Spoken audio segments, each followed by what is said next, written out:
Welcome back to another episode of the Fight Night Quickie. I'm Newsome and I'll be breaking down the entire fight card of UFC on ESPN Plus 28 from Brasilia, Brazil. As always, I'll be giving you guys as much information as I possibly can in the quickest time I can. Just a few seconds before we start though, for MMAPlay365, we're coming off a very mixed card from a gambling perspective at UFC 248. 2 and 4 on the recommended bets and 1 and 2 on the official bets wasn't where I really like to be, but at the same time, these weren't terrible results either. We also hit 60% on our parlay pieces on the Fun Gamblers section. The Sporter AI was where it needs to be, so that was fine. But the big one is the Dog of the Week, which cashed once again. Out of the 7 weeks we've been providing this Dog of the Week package at MMAPlay365, the dog has actually cashed 5 times, which, if you're a gambler, this is definitely profit. And if you're a DraftKings player, I'm sure this has helped in your lineups too. For all information and pricing, please go to www.MMAPlay365.com. But without further ado, let's start breaking down some fights because we're in UFC Brasilia. We've got a fantastic main event between Kevin Lee and Charles Do Bronx Oliveira. I can't wait to get into that. That'll be coming up shortly. But let's start at the bottom of the card. We've got Veronica Macedo versus Bia Malecki. And I feel like this fight's going to be a difficult fight for Bia Malecki because, you know, she made a professional MMA debut in Stockholm last year. I was there live in attendance for that one. And, you know, it was a decent performance against Duda Santana, who, again, is a good fighter herself. And she also showed a variety of different skills. You know, she showed that she had decent stand-up. She showed she had a decent ground game. Obviously, she finished the fight with a rear naked choke. But against Veronica Macedo, I just think it's going to be a much tougher fight. Macedo is more experienced. I think she's more well-rounded. I think her skills in every area are slightly better than Malecki's as well. And I just have a really hard time picking Bia Malecki to beat someone like Veronica Macedo. Macedo's got that karate background. She just submitted a black belt in Brazilian Jiu-Jitsu, apparently a world champion in Brazilian Jiu-Jitsu too. So, you know, she is going to be able to handle this fight wherever it goes, in my opinion. The one thing that does side as an advantage for Bia Malecki is she's going to have a huge size advantage. I think it's a 5-inch height advantage. She's going to have a reach advantage. She's going to have a leg reach advantage. So she is going to have to make Macedo come into range to engage, which gives Malecki the option of potentially staying on the outside and kick in. But I just don't think that's going to work for 3 rounds. I think Veronica Macedo is going to score takedowns in this fight. She's going to have some top control. I'm not totally convinced that she gets her out of there. Submission wouldn't surprise me, but I'm going to take Veronica Macedo to win this fight, and I'm going to take her to win via decision. And in the next fight, we've got a really interesting stylistic matchup here with Bruno Silva against the newcomer David Dvorak. And it's a really good fight, this. And I feel like it's going to be a bit of a sleeper fight from an action perspective because you've got Bruno Silva, who definitely prefers to be on the mat grappling, Brazilian Jiu-Jitsu from Brazil, going to be fighting in his home country. And like I say, the guy making his UFC debut in Dvorak. Now, Dvorak seems to be more of an all-round type of fighter. You know, he's got skills on the feet, he's got skills on the mat. He's very aggressive. He comes forward. He'll fire a variety of attacks with his hands, with his legs, in the clinch. You know, he's a physical guy as well, big for the division. And I just feel that it is more of a striker versus grappler matchup here. Like I say, Dvorak has got some wrestling skills. He has got some jiu-jitsu skills of his own. But I just think if he starts trying to tackle Bruno Silva on the mat in the grappling realm, I'm just not sure it's going to play out for him as you'd wish. I think his advantages in this fight are absolutely on the feet, and that puts the onus on Bruno Silva to come out in this fight and to start looking for takedowns, because I do think he's going to start falling behind if he stays striking with Dvorak. I think he's going to get hit. Bruno Silva may be the faster fighter, but Dvorak's the fighter with the longer combinations, and I think he's the fighter with more power as well. Now, like I say, this is in Brazil. Bruno Silva's going to be pumped up for it. We constantly see these Brazilians in their home countries just get really fired up.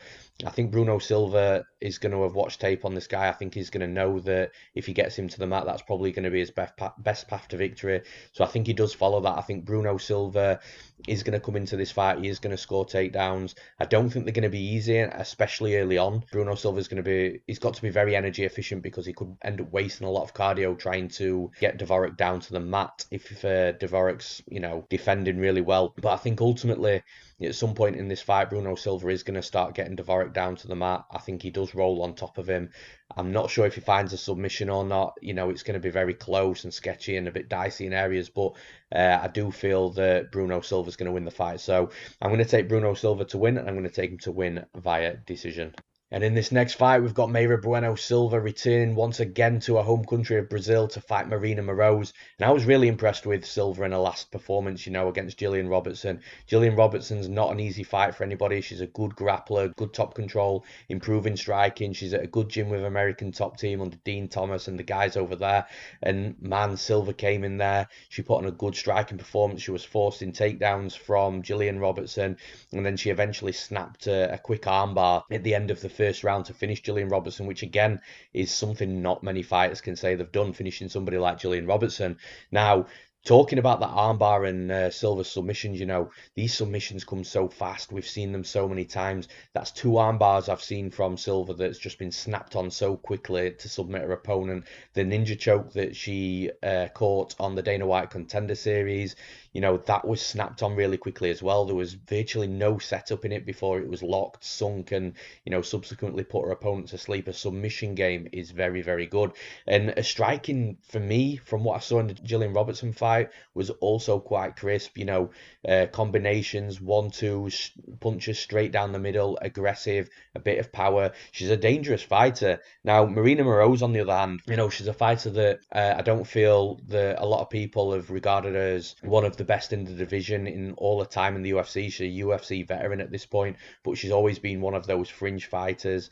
One of the things that I think a lot of people pick up on is the punches at air.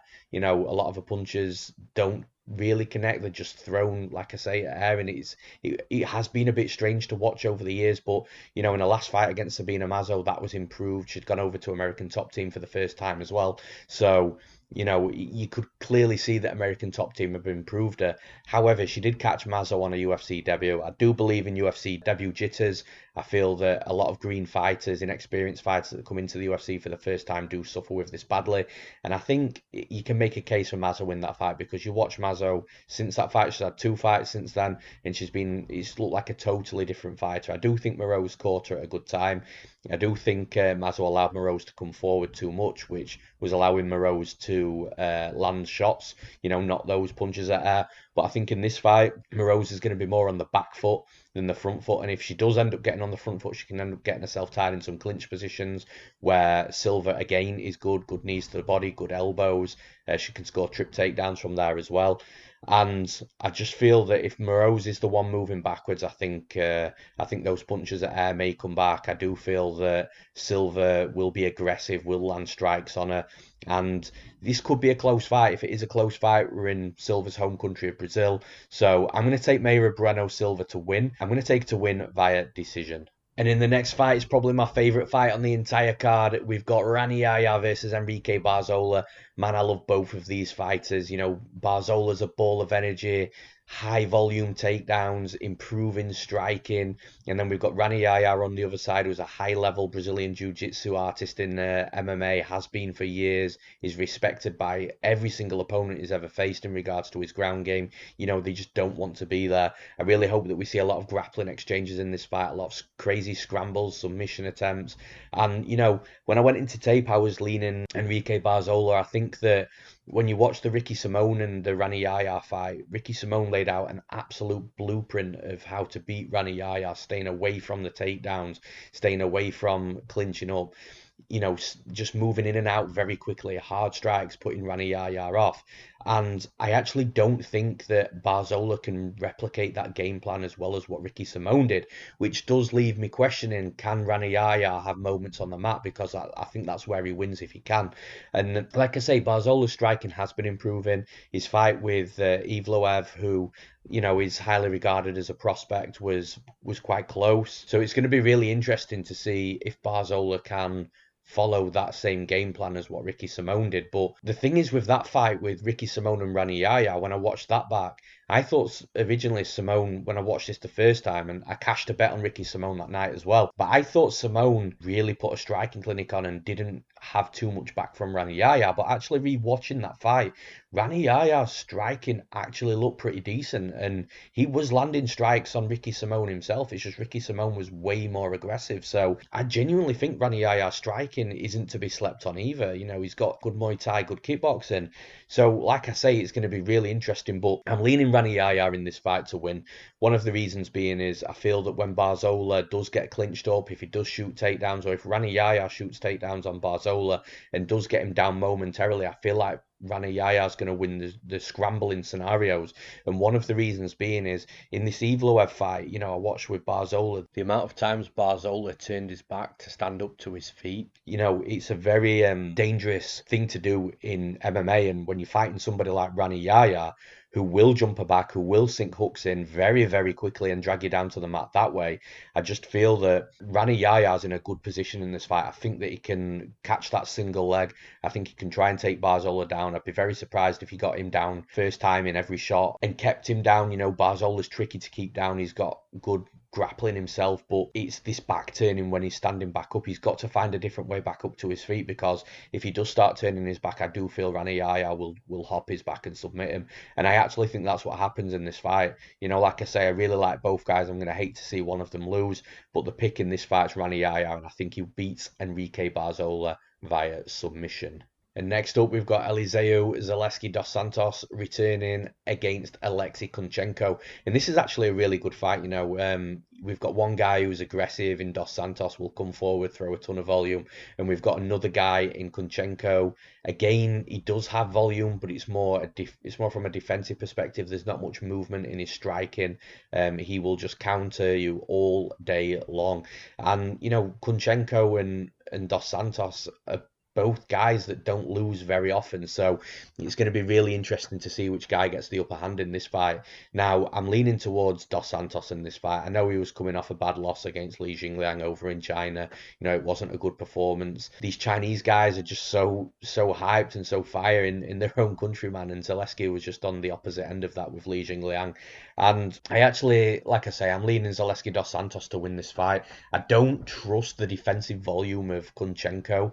I feel that if he fights anyone with, you know, good movement, good volume, kicks that doesn't enter the boxing range all too often, I do feel that that type of fighter is going to beat Kunchenko more often than not, especially if they're high level. And I think I've just described Dos Santos in there because, you know, Dos Santos has got that capoeira style, crazy movement, crazy kicks. He will be aggressive and come forward, but he won't play in the boxing range for too long in his fights. And I feel that that's where Kunchenko needs this fight to be. He needs his fighter to come forward. He likes that. He doesn't mind playing the counter game, but he needs to be able to counter the fighter. And although Kunchenko does hit hard, I don't believe that he's got that one-punch knockout power to catch Zaleski when he comes in clean, to put him out and make him pay for getting into that boxing range. So also with this being in Brazil, Dos Santos being Brazilian, I do think it's going to hit the scorecards, and I just think the judges are going to see one fighter, the home country fighter, moving forward, landing strikes, being the aggressor. I think that's going to do enough to win a decision on the scorecard. So I'm going to take Elizeu Zaleski dos Santos to win. I'm going to take him to win via decision. And in the next fight, we've got Amanda Ribas versus Randa Markos. And before I get into the breakdown of this fight, I just want to talk about the betting line because I think it's absolutely nuts. We've got Amanda Ribas sitting at -320, Randa Markos sat at +260. And I just don't understand how the line is that wide. You know, I do understand that Amanda Ribas is good everywhere. I do understand that she's got a high-level ground game. I do understand that her striking is improving. She's over at American Top Team. She's got a good team behind her. So I do get that Amanda Ribas is a good fighter. But, man, Randa Markos has been around for so long. She's fought the best of the best in the division. She's a grinder. She makes fights ugly. You know, some people might see that last fight against Ashley Yoder is quite close, but I think Randa Markos quite clearly won that fight. I'm surprised it was a split decision. I also cashed a bet on Randa Markos that night as well. But in this fight, in this spot, I just feel like this fight is going to be much closer than the betting line suggests. Amanda Ribas is going to be very difficult to really close the distance on and really grind out. But I don't think it's beyond the realms of possibility that this actually happens. And it tends to be in these sort of fights where Randa Markos. And again, these sort of spots, as Randa Markos is a big underdog, that she tends to come through and actually win. And I'm going to take a pick on the underdog in this fight, and Randa Markos. It's not going to be an easy fight for her for sure. I do think that she can come forward. I do think that she can get a hold of Amanda Ribas. I do think that she can put Ribas on her back. Ribas is going to be throwing up submissions from bottom. And we saw as well, and this is another thing to back this up, we saw in Amanda Ribas's last fight against Emily Whitmire, she was dominant in that fight. But the moment before that first round ended, where Emily Whitmire was in a guard on top, she held Amanda Ribas down for that short period. Amanda Ribas didn't really look like she was trying to set up any submissions or sweeps or reverses. So I think if Randa Markos can get on top in this fight for 2 rounds, I think she can absolutely win this fight. So I'm going to take an upset pick here. I'm going to take Randa Markos to win. I'm going to take her to win via decision. And in the next fight, we've got Jussier Formiga versus Brandon Moreno. And again, this is a really good flyweight fight, because you've got Jussier Formiga coming off that championship contender fight loss to Joe Benavidez. It would have been him in that place if he'd have won that fight against Davison Figueiredo. And then you've got Brandon Moreno, who's coming off a phenomenal performance against Kai Kara France. I was against Brandon Moreno in that fight. Very shocked, very surprised with how he came out, how much improved his striking was. He was aggressive, crisp. He really messed Kai Kara France up. And overall, he put on a great performance. And this is from a guy who was jiu-jitsu first. He was a grappler turned striker, and he's now looking like he could possibly be putting it all together. And if that is the case, and if that fight with Kai Kara France wasn't just a one-off and wasn't just that one special performance that you can see from fighters from time to time, then we've got a very exciting fighter on our hands, and a very exciting fight on the night as well, because Jussier Formiga is an absolute veteran at this point. He's fought anybody who's anybody, a great grappler, that goes without saying. Good wrestling to go with that as well. He can get his fighters down to the mat, good transitions, good submissions, good overall jiu-jitsu. He's a high-level black belt. And then over at American Top Team, where he's been for a few years now, improving his striking, to aid that wrestling, to aid that jiu-jitsu, and he's turned into a complete fighter. But do feel that Formiga, he might be slowing down a little bit. His best days might just be behind him. And if that's the case, the guy's had a lot of fights over a lot of years. And if that's the case, I do think that Brandon Moreno has got a very good chance of winning this fight.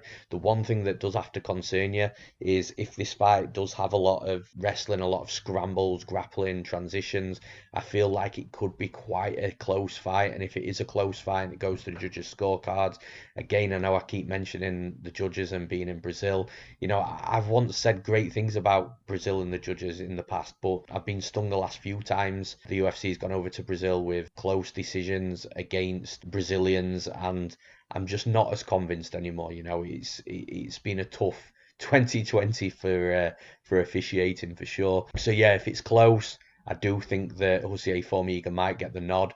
But man, if it's not, I just don't think they can deny Brandon Moreno a win in this fight. The other thing just to consider is Brandon Moreno in that fight with Kai Kara France didn't really have to worry about any takedowns or grappling, because he was better in that area. Whereas in this fight, his striking might not be aggressive, his flow might not be as fluid, just because he might have to worry about Jussier Formiga shooting in a takedown and taking him down to the mat, where I think Formiga is the better grappler.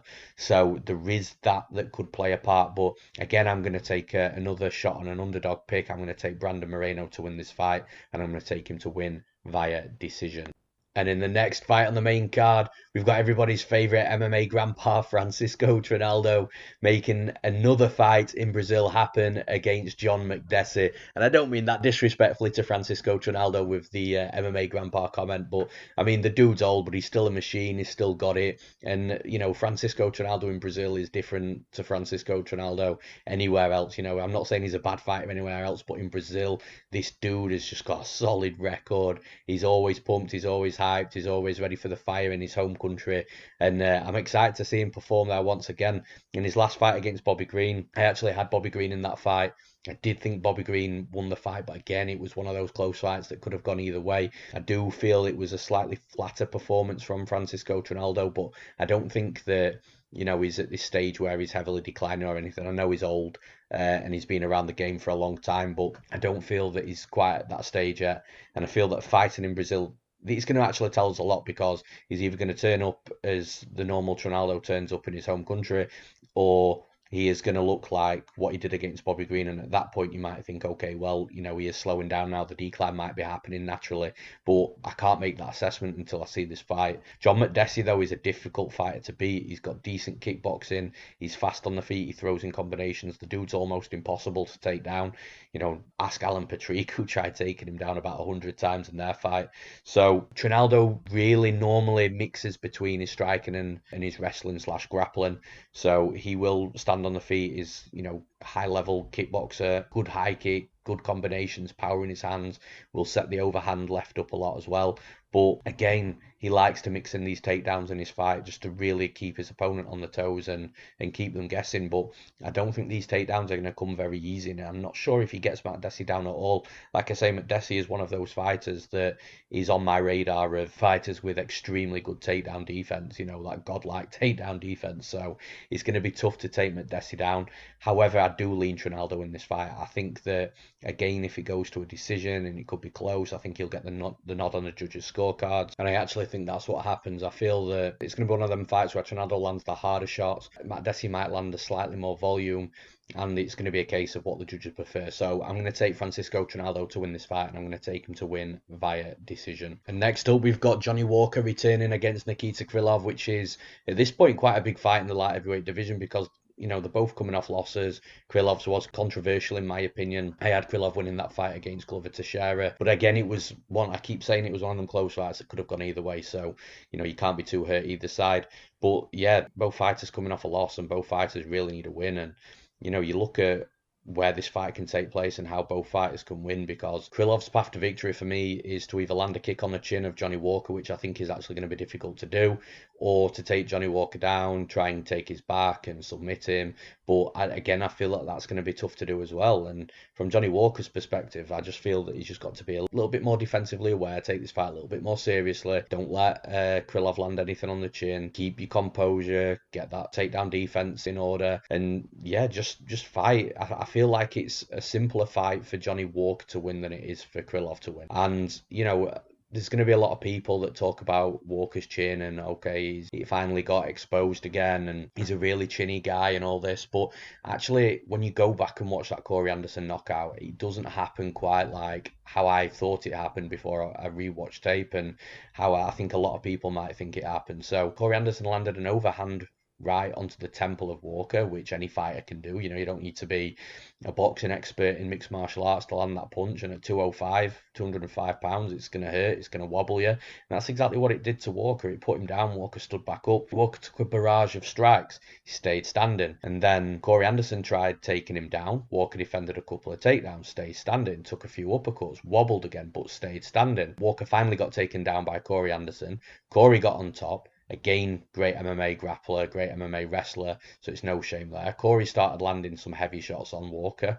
Walker managed to defend the shots, stand back up once again, and then he took a few more shots from Corey, still wobbling. The referee stopped it, stood up. Now, for me, yes, Walker was hurt, but he got hurt with a shot in the temple, not the chin for a start. And then it was downhill from him from there, but still whilst he was hurt, he was defending takedowns. Still whilst he was hurt and taking shots on top, he was standing back up.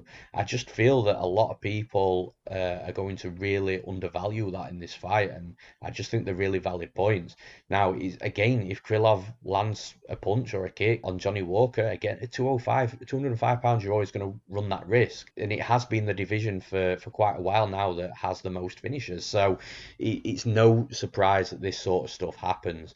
Now, in regards to athleticism, in regards to striking and power and aggression, I just think all those boxes are ticked for Johnny Walker, and I feel that being with TriStar, Faraz Zahabi, George St. Pierre for this camp, I feel like Walker's going to have come on quite a lot. It really says a lot about a fighter how they react after a loss, and I'm not sure what Krylov did after the Glover Teixeira loss, but from Johnny Walker's perspective, he had a think. He took himself to a good camp and he surrounded himself by the best possible people to push his career along a little bit more. So I think in the home country of Brazil. Once again, common theme for this podcast. I feel like Walker's going to be hyped up, he's going to be fired up, and I think we see another first round knockout. So I'm going to take Johnny Walker to win. I'm going to take him to win via knockout. And in the next fight, we've got Renato Moicano making his UFC lightweight debut against Damir Hadzovic. And it's going to be really interesting to see where Moicano's durability and chin is, because in his last two fights, he was finished by Aldo, then he was knocked out brutally by the Korean Zombie. And I think that might have forced the move up, because he did look very long, very thin at featherweight, and I just feel that he might have been cutting a little bit too much weight, could have had an effect on his durability and his chin. So moving up to lightweight helps those types of things. It'll also help his cardio. It'll make him a healthier fighter, and I'm really interested to see if Damir Hadzovic can crack him. Can he put him away? Because the dude does hit hard. He is aggressive coming forward. But as for how this fight plays out, I can't look past Moicano. I think Moicano's the better technical striker. I think he's the better wrestler. I think he's the better grappler. Definitely, better jiu-jitsu. And I just feel that as long as he doesn't take that one punch that can knock him out from Hadzovic, keep on the outside, score takedowns, and just really mix things up inside the cage, I just feel that Hadzovic is going to be in for a very, very long night here, and I really do find it hard to see him winning this fight against Moicano. I just think Moicano's better in every area. I think he's a more complete mixed martial artist, and I think this is a good fight for Moicano to make his lightweight debut in, really test the waters up away with his new weight cut, in a new weight division. There's always them red flags and question marks surrounding fights moving up and down weight, from durability to speed to strength to cardio. So it is going to be an interesting fight to really see how Moicano adapts to all those things. But like I say, on the same token, I think it's a good fight for him to adapt to all those things. I think at some point in this fight, Moicano is going to get Hadzovic down, and I think he's going to finish him. So I'm going to take Moicano to win, and I'm going to take him to win via submission. And in the next fight, the co-main event, we've got a really fun one here. We've got Demian Maia fighting Gilbert Burns, and this fight is so good. I've got a smile on my face while I'm talking about it right now. I can't wait to see how it plays out, because you've got Gilbert Burns obviously now fighting in his new weight division at welterweight. He's had a full camp for this fight. Demian Maia, a big guy for welterweight, been around for years, fought the best of the best. Demian Maia, easily in the top 3 best Brazilian jiu-jitsu artists in MMA, in the world of MMA, not just the UFC. On the other hand, though, Gilbert Burns has got something that not a lot of Maia's previous opponents have had, and that is also world-class Brazilian jiu-jitsu. Legit black belts, competed in world championships in Brazilian jiu-jitsu as well. So it's going to be very interesting to see if Maia really has that huge gap in skill in this fight, and I don't think he does. I do think he's going to be the better grappler. I do think he's probably got the slighter better Brazilian jiu-jitsu, but the difference in gap in skill in this fight on the mat is absolutely nowhere close to where Demian Maia's been with other opponents. Now, when you're moving on to the striking, again, this is an area where Demian Maia slowly has been improving over the years, and he has got a little bit better. He's had to get better to aid his takedowns, to get his fighters to the mat. But so is Gilbert Burns, and Gilbert Burns over there with Henry Hoof at Hard Knocks. He's going to be improving his striking day in, day out. He's with other great strikers over at that gym as well. And I feel that on the feet, Burns is going to be the faster fighter. It's the fighter that I think is going to have more power in his hands. He's going to be more explosive. He's going to come at different angles. Like I say, his movement's going to be there. And on the feet, I absolutely favour Gilbert Burns to land more strikes, and he could potentially hurt Demian Maia as well. It's just going to be really interesting of what happens in these grappling exchanges, because once Maia gets a hold of Burns, the onus is then on Burns to really try and break away from that clinch, try and exit, try and get away, because I just don't believe he's going to want to play on the mat. The only way that I can see Burns wanting to play on the mat is if he goes in with that mindset that we've seen with previous fighters in previous fights. And one really stands out to me when Gunnar Nelson fought Demian Maia. Gunnar Nelson lost the fight by decision. He said after the fight that he just wanted to test his own grappling against Maia just to see how good he really was. And that's the only thing that I can see of maybe if Gilbert Burns wants to really go to the mat with Maia to test his own skills and his own skill set. I think if he does that, though, I don't think that'll be a great move. And I think we could see Maia edging out another decision, just like we saw in that Gunnar Nelson fight. But for me, I don't think Burns comes in there to do that. Burns is a winner. The dude likes to win. I think he's going to keep this fight standing. I think he might get taken down on occasion, but I think he can stand straight back up. I don't think he's going to be one of these fighters that's going to let Maia get his back too easily. Burns is just too good down there. He's too good of a Brazilian Jiu-Jitsu artist to give someone like Demian Maia his back that easily. So I feel that although there might be a couple of takedowns in this fight, the fight is probably going to be won and lost on the feet. I think Burns lands the harder shots. I think he lands the cleaner shots. I think he lands the more volume. So I'm going to take Gilbert Burns to win. I'm going to take him to win via decision. And in the main event of the night in UFC Brasilia, we've got Charles "Do Bronx" Oliveira versus the Motown Phenom, Kevin Lee. And this is a fight again where I went in leaning one fighter and came out picking another fighter, the opponent. So went in leaning Charles "Do Bronx" Oliveira, and I'm come out picking Kevin Lee. The reason being is I feel that the early stages of this fight are going to be quite dangerous for Kevin Lee. And I think Lee's got to have a good game plan in this fight. I don't think he can come out all guns blazing like he did against RDA, because he did tire himself out. And also that was a 5-round fight. And when you look at the finish, it happened in the championship rounds as well. I don't think that's a coincidence that Lee came out that fast, that hard, and then got finished really late in the 5-round fight. He can't do that in this fight, because I do feel that Oliveira will have that 5-round gas tank. He doesn't tend to slow down. He definitely doesn't have a big cut for the lightweight division. He struggled making featherweight, got forced up to lightweight, and he always seems to come a few pounds underweight as well. So I don't think Oliveira is going to have any trouble with a gas tank. But the problem that Oliveira is going to have in this fight is he's going to have to deal with relentless wrestling from Kevin Lee, and we saw that against RDA. You can't ignore that. Kevin Lee was completely on RDA's hips, on his legs, looking to sneak his back at every opportunity. And again, I just feel that it's going to be no different in this fight. I don't think Kevin Lee's going to worry about the jiu-jitsu game of Oliveira. I don't think Kevin Lee is going to get caught in another triangle like he did against Tony Ferguson. I don't think he's going to get caught in an armbar. I don't think Oliveira really throws those submissions up too much anymore anyway. But the second that Kevin Lee passes guard, it's going to be on Oliveira to either sweep, reverse, or just accept position and try and get back to his feet. I think it's going to be a difficult fight once Kevin Lee passes guard. And if he can get takedowns and pass the guard whilst he's landed the takedown, again, I think that'll benefit him as well. Kevin Lee's a really good wrestler. The danger that I think Kevin Lee is going to have in this fight, though, is just be careful with your takedowns, be careful with that head position, because so many times in that RDA fight I was watching specifically for that head position, and Kevin Lee puts his head in a position where a fighter can wrap a guillotine up. Now, RDA did that once and dropped for the guillotine. I don't think it was massively close or anything, but it was a danger. But after that moment, RDA tended to look for the Kimura escape. So he was looking for a Kimura, pushing the shoulder up of Kevin Lee and trying to exit that way, opposed to actually attacking a guillotine.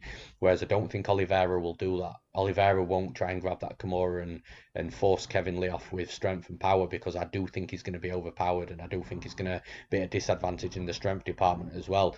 So I think if Kevin Lee is shooting those types of takedowns and he's leaving his neck in there whilst he's trying to connect his hands together under the butt to try and lift Oliveira up and put him down, Oliveira is the type of fighter to actually wrap the neck instead of doing anything else. So Kevin Lee has got to be careful of that. But like I say, I feel that Kevin Lee is going to have a strength advantage. He's going to have a huge physical advantage over Oliveira. He's going to be bigger. He's going to be stronger. I think he's going to be able to lift him up and put Oliveira on his back. When it comes to the striking, Oliveira's got good Muay Thai, but Kevin Lee's striking, again, he's actually so improved, and he's a very good striker himself. He's got a good jab. He's got good combinations. He's got sneaky head kicks.